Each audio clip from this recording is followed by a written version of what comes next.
Hey YouTube family, welcome to the Kevin Strong Show. And in this video, we're going to talk about 9 fast food chains that are phasing out the dining room experience. If you haven't noticed, there's a lot of things that have been developing since the health crisis started in March of 2020. Various things have restricted inside access, from financial institutions to food to what was deemed essential and non-essential, as we embark on the 2 year period from the initial lockdown, so to speak. Certain things don't appear to be going back to the way they used to be. Most of you who do banking also know that it takes a little bit more to get an appointment now. There's some restrictions on whether or not you can just go into a bank and withdraw a certain amount of money. I'll do another video about that, but this specific video speaks directly to what's happening with fast food and how some of the bigger fast food chains are kind of changing their models, and they may not go back to that traditional inside dining experience. So that's what this video is about. We're going to talk about that a little bit. Once again, if you're enjoying this content and you like my channel, topics you can trust, we talk about personal accountability, current affairs, and personal financing. I just did a video a couple days ago about love versus money. I hope you get a chance to watch that. That's a very popular video, and a lot of people are starting to check that out. So without further ado, let's get back on this particular topic that deals with how fast food chains are just phasing out the dining room experience. And we go here, change this up for you guys. All right, so here we go. We're going to start off with Taco Bell. So what's going on, guys, with Taco Bell? They are starting to restrict inside dining like a lot of fast food chains, which once again, this is why I decided to do this particular video on this topic. So it says, in order to make room for more drive-through lanes and areas for curbside pickup, fast food chains have been rethinking the concept of modern-day restaurants and redesigning basically accordingly. And here is Taco Bell, right? This year, and what's the date on this article here? I didn't pull it up. I think it's recent. There we go. Not too far. November 26th of 2021. So Taco Bell, roughly within the last 90 days, decided that, to unveil their plans to reach a footprint of 10,000 stores in 10 years, which is an aggressive layout in terms of, just building up new stores and trying to acquire new customers. Okay. But one of the biggest changes you'll see is that these new mobile Taco Bell locations are a massive drive-through, followed by smaller dining rooms placed just above them. At least 30 such locations will be completed by the end of this year. Struggling a little bit. So what's that tell you? And this is going to be a common theme throughout all of these restaurants that we're going to talk about going over the next 8, to include Taco Bell. And I've talked about this on Facebook and other platforms. Automation is replacing marginally skilled workers. Automation is also replacing skilled workers.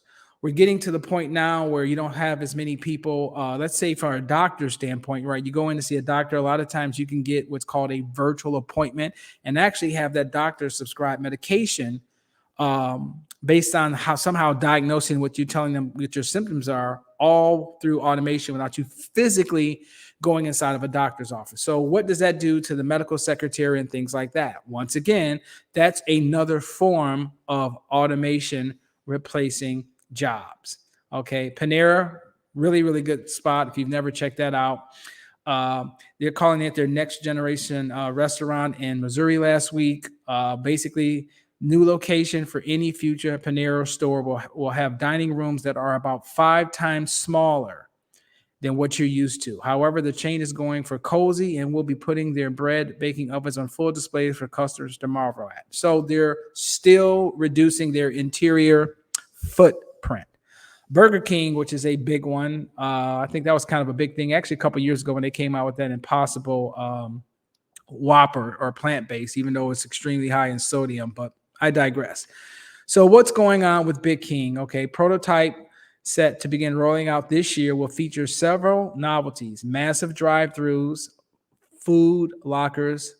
Here we go, right? Same theme throughout all of these. Smaller design features, smaller dining room, and basically focusing more so on the drive-through, which by basic analysis is saying what? You need less human capital. You need less workers to operate that fast food facility if you are reducing your interior footprint.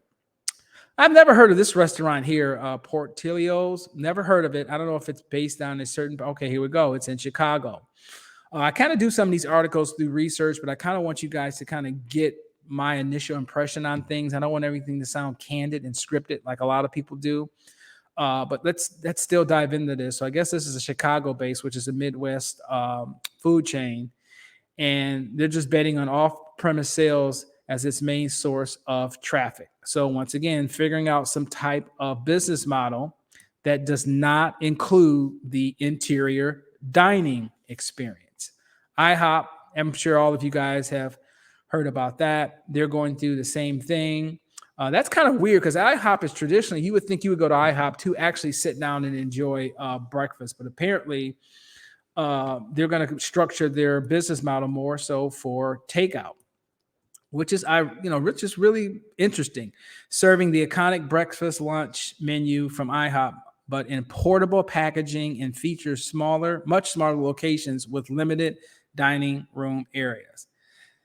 Del Taco, I think I've heard of that or seen a couple of them around here in the greater Seattle area. Don't know much about that. Once again, here's another fast food chain that is emphasizing on drive-through. So McD's, okay, McDonald's hits number 7.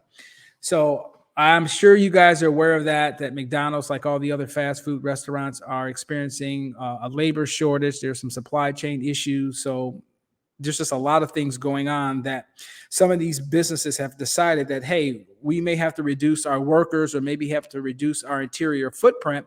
But by doing so, we can improve our profit margins and actually become more profitable with less employees.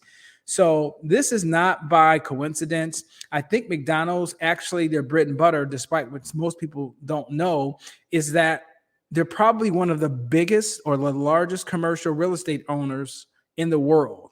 I think they own about $30 billion worth of real estate. So that's their real profit margin. It's not the food. It's actually the actual real estate that those McDonald's are set up on. KFC, once again, I think a lot of people go there through drive-through. I guess that depends on your own personal preference. But once again, just kind of going through some of these. I know this is kind of redundant, but I just wanted to kind of highlight how some of the big name fast food chains are just basically phasing out that in dining experience. In Chipotle. Now, this one's kind of interesting. I'm not really too surprised about that. A lot of people... I almost call this as almost tantamount to like Chinese food. It's one of those things where it's just not uncommon just to get it to go. It's kind of like that finger food. I don't think Chinese food is really finger food, but in terms of just the experience there, you always see more people leaving Chipotle after they get their order than sitting down and eating it. So I'm not really too shocked that they've decided to go to more of a drive-through model. And it says also here, Chipotle also tested a first ever digital only restaurant in New York last year. The location doesn't have a dining room and its employees can't take in store orders. Instead, customers have to place their orders through the chain mobile app or website for pickup or delivery. You can expect to see this Chipotle setup to expand across the country in coming years. So once again, they found a way to gain more profit with less workers. Right at the time that this is the new business model, I think moving forward, you've got inflation, you've got higher gas prices, you've got higher food prices. So this model of automation and restricting interior real estate is not going away. If anything, is going to continue to constrict as we go along. So I've been a big component of telling everybody you have to find ways to reinvent yourself. If you're a marginal worker, you have to find out ways to get skills at a different skill set. But there's so much about automation and inflation that's really, really, really crippling the average worker.